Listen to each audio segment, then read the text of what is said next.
Hello everyone, and now welcome to game 2 in a series. Yes, you're gonna see that pop up there just in case, because I've had so many videos go bad. Now this is gonna be a Night Elf versus Orc here on Twisted Meadows, and this is gonna be a game between Nicker and OSL once more.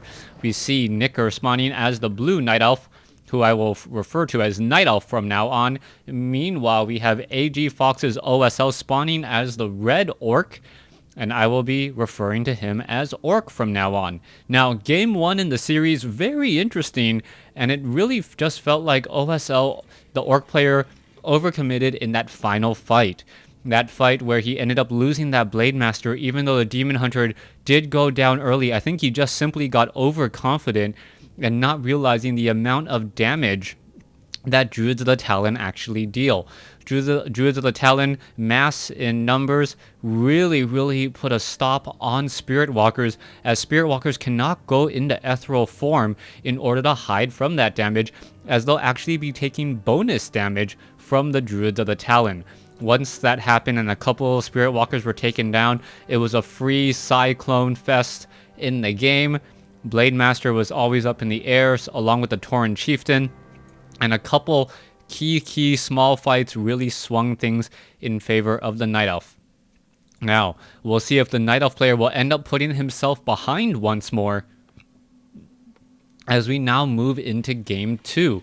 Game 2, we are seeing a Blade Master versus a Demon Hunter again. We can see the Ancient of War creeping will get underway here in just a moment.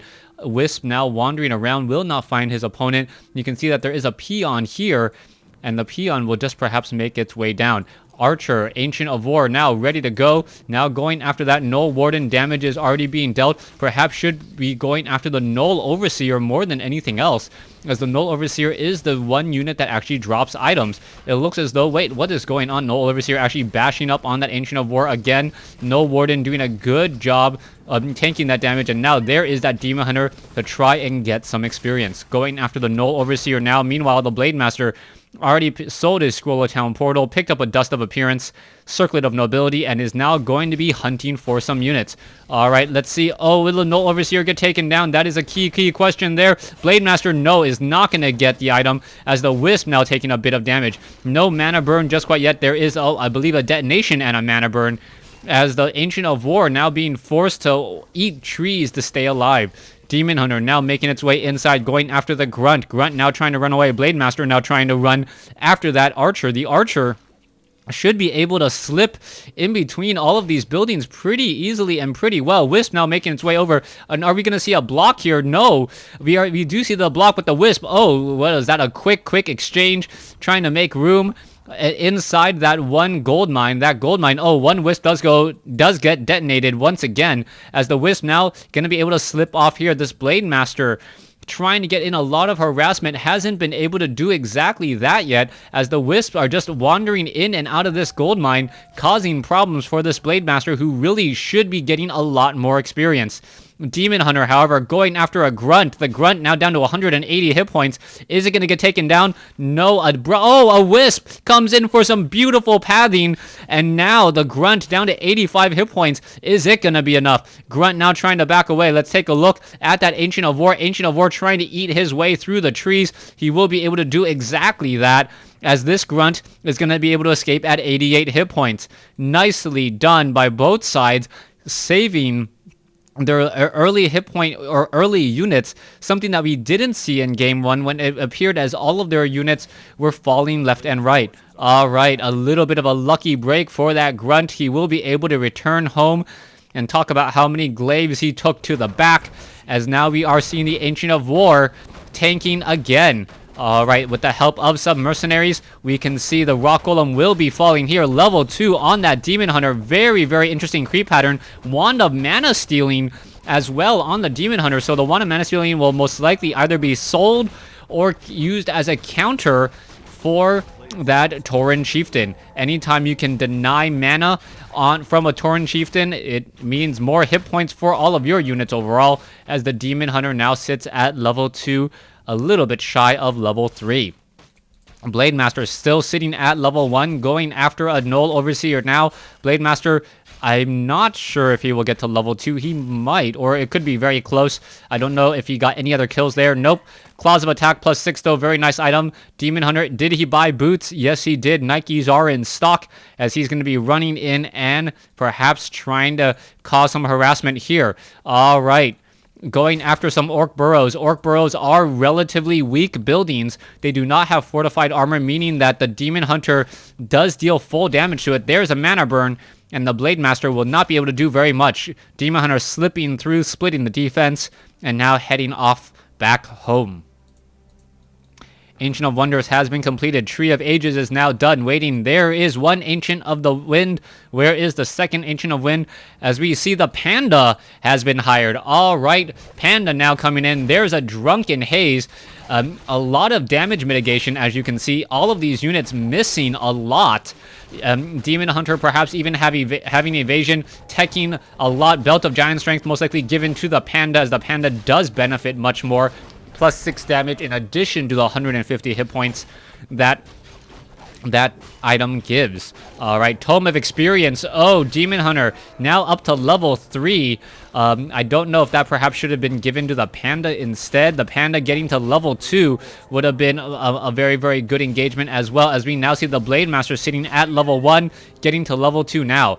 Tauren Chieftain is out. It looks like Endurance Aura will be picked up as the Demon Hunter playing a completely different game. The Night Elf playing a completely different game this time around, being much more aggressive in the creep side, and this is not good news for Orc. In game 1, the Night Elf player was behind in army and behind in level. This time, he is actually ahead in terms of level, as a Mantle of Intelligence and a Potion of Invulnerability has been dropped. Demon Hunter rather low on hit points, has to be careful what he does. Meanwhile, the Blade Master and Tauren Chieftain doing a bit of creeping, just the Tauren Chieftain, as the Blade Master is, nope, not off over here, right here. So difficult to spot a Blade Master sometimes. 2 Claws of Attack +6, plus a Circlet of Nobility.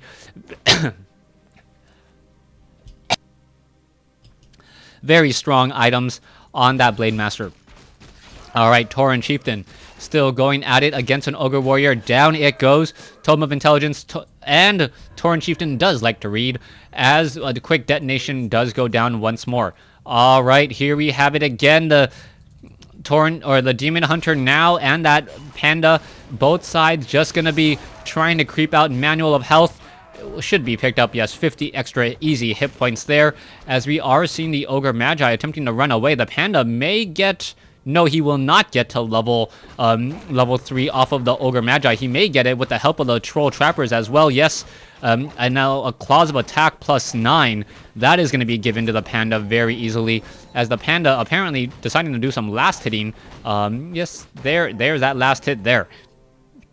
All right, let's take a look. Ancient of War is ready to do more creeping, and this is a very interesting creep pattern coming in from the Night Elf player. The Night Elf player creeping out this creep camp here, eating through the trees, creeping out this, and then using the time to creep out this and this in order to get the Ancient of War in position of the Goblin Laboratory. Here we have it. This is going to get creeped out here in just a moment. Meanwhile, we can see that the Blade Master is nearby, and the Blade Master does not like what he sees.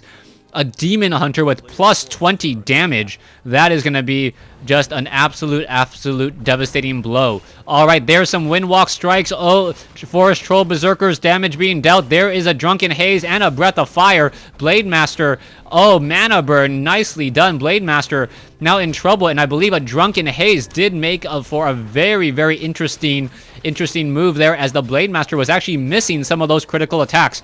All right, here comes in the next move. Druids of the Talon not yet at mastery training. Staff of Preservation saving, I believe, a low hit point Troll Berserker, as Druids of the Talon are still being added. This is just going to be a straight up, flat out beating, unless the Tauren Chieftain can get to level 3 and get off the necessary shockwaves. If he is not able to get off those shockwaves, the Demon Hunter with +20 attack, the Panda, who I believe, no, he did not sell his Belt of Giant Strength, just put it down in order to get some moon juice in him.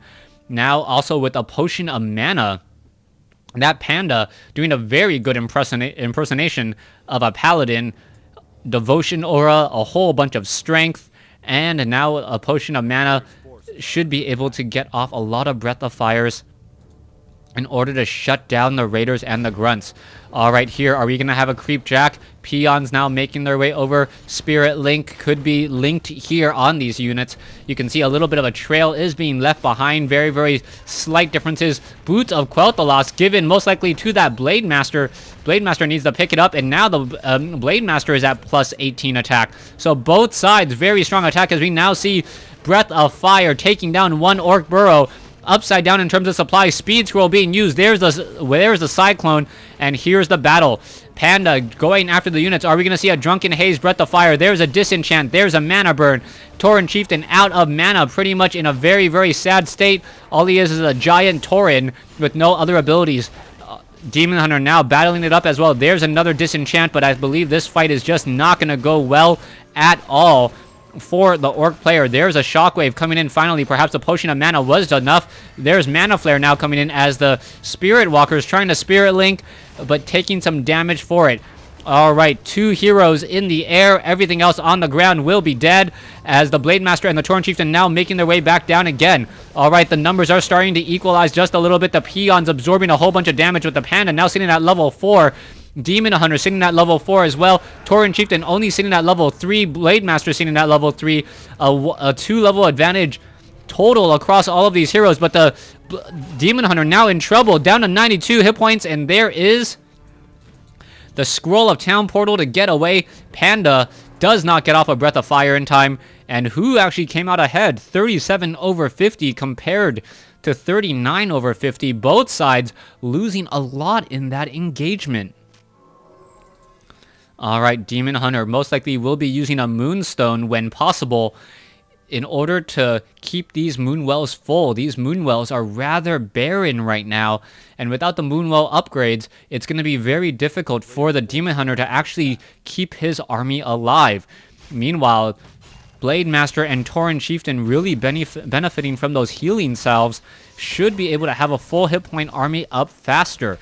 It's really going to come down to the amount of damage as a Blade Master gets another Claws of Attack. Wow, that is a lot. So 6, yeah, plus 6, plus 6, plus 6, plus 6. So that Blade Master is now dealing 50 damage on the minimum side. With Critical Strike, can easily get up to 150 damage minimum Critical Strike. All right, here comes the next engagement. Losing control of the camera. We can see that the Panda is now out. The Panda sitting at level 4. Demon Hunter sitting at level 4. Are we going to see a Panda, or sorry, a Beastmaster or a Tinker at this point? No additional hero. Not quite sure why no hero, as the Blade Master just trying to stay nearby. Windwalk is about to break. He needs to back off. Doesn't have that much mana. You can see that the Druids of the Talon may cast Fairy Fire. Oh, there's just attacking. There's a Cyclone, and that Blade Master is in trouble. Very, very bad situation for that Blade Master. There's the Ensnare, and there's another Cyclone. A very good, or a decent enough Shockwave hitting a couple of those units, but now the Tauren Chieftain is pretty much out of mana after a mana burn. Will he be able to turn around and get off another Breath of Fire? Drunken Haze, Breath of Fire, burning all of those units still. The units are still trying to attack. Tauren Chieftain now out of mana. There is another Windwalk or Critical Strike. Both sides fighting it out. There is another Shockwave, but I don't believe it's going to be enough. So much damage being dealt. Blade Master, oh, is he going to die? Down to 2 hit points. He dies with a Drunken Haze, Breath of Fire. And this time, Black Sheep, aka Knicker, without any problems here. Thanks for watching. Thanks for listening. I hope you guys enjoyed it.